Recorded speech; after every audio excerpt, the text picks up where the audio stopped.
ஆதியாகமம் 18:2 வாசிங்க. தன் கண்களை ஏறெடுத்து பார்க்கும்போது இதோ 3 புருஷர் அவனுக்கு எதிரே நின்றார்கள். அவர்களை கண்டவுடனே அவன் கூடார வாசலில் இருந்து அவர்களுக்கு எதிர்கொண்டு ஓடி தரை மட்டும் குனிந்து. நல்ல கவனிங்க, இங்க 3 பேர் வராங்க. யார் வராங்க? ஒருத்தர் கர்த்தர், மீதி 2 பேரு தேவ தூதர்கள். நல்லா கவனிச்சு பாருங்க. அவரு அந்த ஊர்ல நடந்து வராரு. ஒருத்தன் கண்ணுக்கு தெரியல பாருங்க, 3 பேரும். யார் கண்ணுக்கு தான் தெரியுறாங்க? யார் கண்கள் திறக்கப்பட்டு தேவனை நோக்கி பார்க்குறாங்களோ அவங்க கண்ணுக்கு மட்டும் தான் தெரியுறாரு. அப்படி கிருபை பெற்ற ஆள் யாரு? இந்த ஆபிரகாம். ஆபிரகாம் என்ன பண்றா? வீட்டு வாசல்ல உட்காந்துட்டு அப்படியே தேவனை நோக்கி பார்த்துக்கிட்டே இருக்கான். திடீர்னு பார்த்தா 3 புருஷன் வந்து நிற்கிறாங்க. யாரா பார்த்தா கர்த்தர். நல்லா கவனிச்சு பாருங்க. போய் தர மட்டும் குனிந்து வணங்கி அவர் என்ன பண்றான்? வீட்டுக்கு கூட்டு போறான். அவர் அழகா ஒரு சேரை போட்டு உட்கார வச்சுட்டு தேவையான சாப்பாடு எல்லாத்தையும் கொடுத்து அவர் அழகா போஷிச்சு அவன் முடியும் போது ஒரு பெரிய ஆசீர்வாதத்தை பெற்றுக்கொள்றான். அல்லேலூயா. அது வரைக்கும் அவன் பிரச்சனைக்கு முடிவு நாள் என்னைக்கு தெரியாம இருந்தது.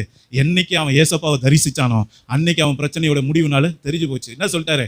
அடுத்த பிராண உற்பவ காலகட்டம், அதாவது அடுத்த வருஷம் நான் வருவேன், உன்னை பார்க்க வருவேன். அப்போ உன் முன்னாடி உன் கையில என்ன வச்சிருப்பா? உன் பிள்ளைய வச்சுக்கிட்டு இருப்பா. நல்லா கவனிங்க. 24 வருஷமா கிடைக்காத ஒரு ஆசீர்வாதம் இப்ப 25வது வருஷத்துல அவனுக்கு கிடைக்குது. அவனுக்கு நாள் குறிக்கப்பட்டது. அதான் சொல்ல, நம்பிக்கை வீண் போகாது, நிச்சயமாகவே முடிவு உண்டு, உன் நம்பிக்கை வீண் போகாது. முடிவு கட்டுறாரு பிரச்சனைகளுக்கு, போராட்டத்துக்கு, உன்னுடைய காத்திருப்புக்கு.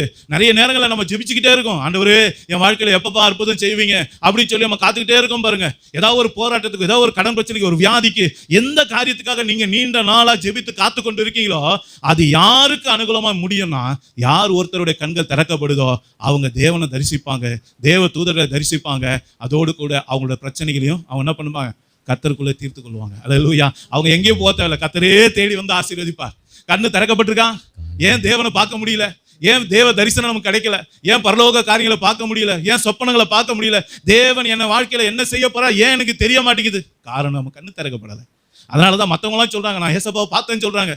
வேதத்தில் நீங்க பாத்தீங்கன்னா 11 சீசர்னு சொல்றாங்க. என்னன்னு? நாங்க ஏசப்பாவை பார்த்தோன்னு சொல்றாங்க. ஆனா ஒருத்தன் என்ன சொல்றான்? தோமா, இல்ல நான் ஒரு கையில விரல ஓட்டை விட்டு பார்க்கணும், விழாவில் ஈட்டியில குத்துனாங்க இல்லையா, அங்கே கையை விட்டு பார்த்தா தான் நான் நம்புவேன் அப்படின்னா. நல்லா கவனிச்சு பாருங்க. கண்கள் திறக்கப்பட்டோம் அப்படி பேச மாட்டான். கண்கள் திறக்கப்பட்டோம் அப்படி பேச மாட்டான். விசுவாசிக்கிறோம் அப்படி பேச மாட்டான். தேவனுடைய பிள்ளை அப்படி பேச மாட்டான். ஏன்? அவனுக்கு தெரியும் கர்த்தர் கிரியை செய்வா, கர்த்தர் அனுகூலமா மாற்றி தருவார். ஏன்னா அவன் கண்கள் திறக்கப்பட்டு அவன் தேவனை தரிசிக்கிற பாக்கியம் அவனுக்கு இருக்கு. தேவன் நேரடியாக அவனோட பேசுகிறார். அவருக்கு எந்த ரெக்கமெண்டேஷனும் தேவையில்லை. கண்கள் திறக்கப்பட்டவனுக்கு ரெக்கமெண்டேஷனே தேவையில்லை. அவன் ஸ்ட்ரெயிட்டா அவரை பார்ப்பான், அவர் அவங்க கூட பேசுவார். முடிஞ்சது அவன் பிரச்சனை அதோட. அல்லேலூயா. அவரை நீங்க பார்த்துட்டீங்கன்னா அன்னைக்கே அவன் பிரச்சனைக்கு முடியும். அன்னைக்கு ஆபிரகாம் பார்த்து அதோட அவன் பிரச்சனை முடிஞ்சு போச்சு, சால்வ் ஆகி போச்சு. அவ்வளவுதான். அடுத்த வருஷம் கையில குழந்தையோட நின்னா கர்த்தரை மகிமைப்படுத்தினான். அல்லேலூயா. அப்ப இன்றைக்கு அருமையான தேவனுடைய பிள்ளைகளே, அடைக்கப்பட்ட வாசல் திறக்கப்படணும்னா, செத்து போனவங்க வாழ்க்கை உயிர்ப்பிக்கப்படணும்னா, இன்னைக்கு கர்த்தர் நம்மோடு கூட பேச உன் கண்கள் திறக்கப்படணும். உன் கண்கள் திறக்கப்பட்டா நீ இந்த மகிமையை காண்பாய் என்று சொல்ல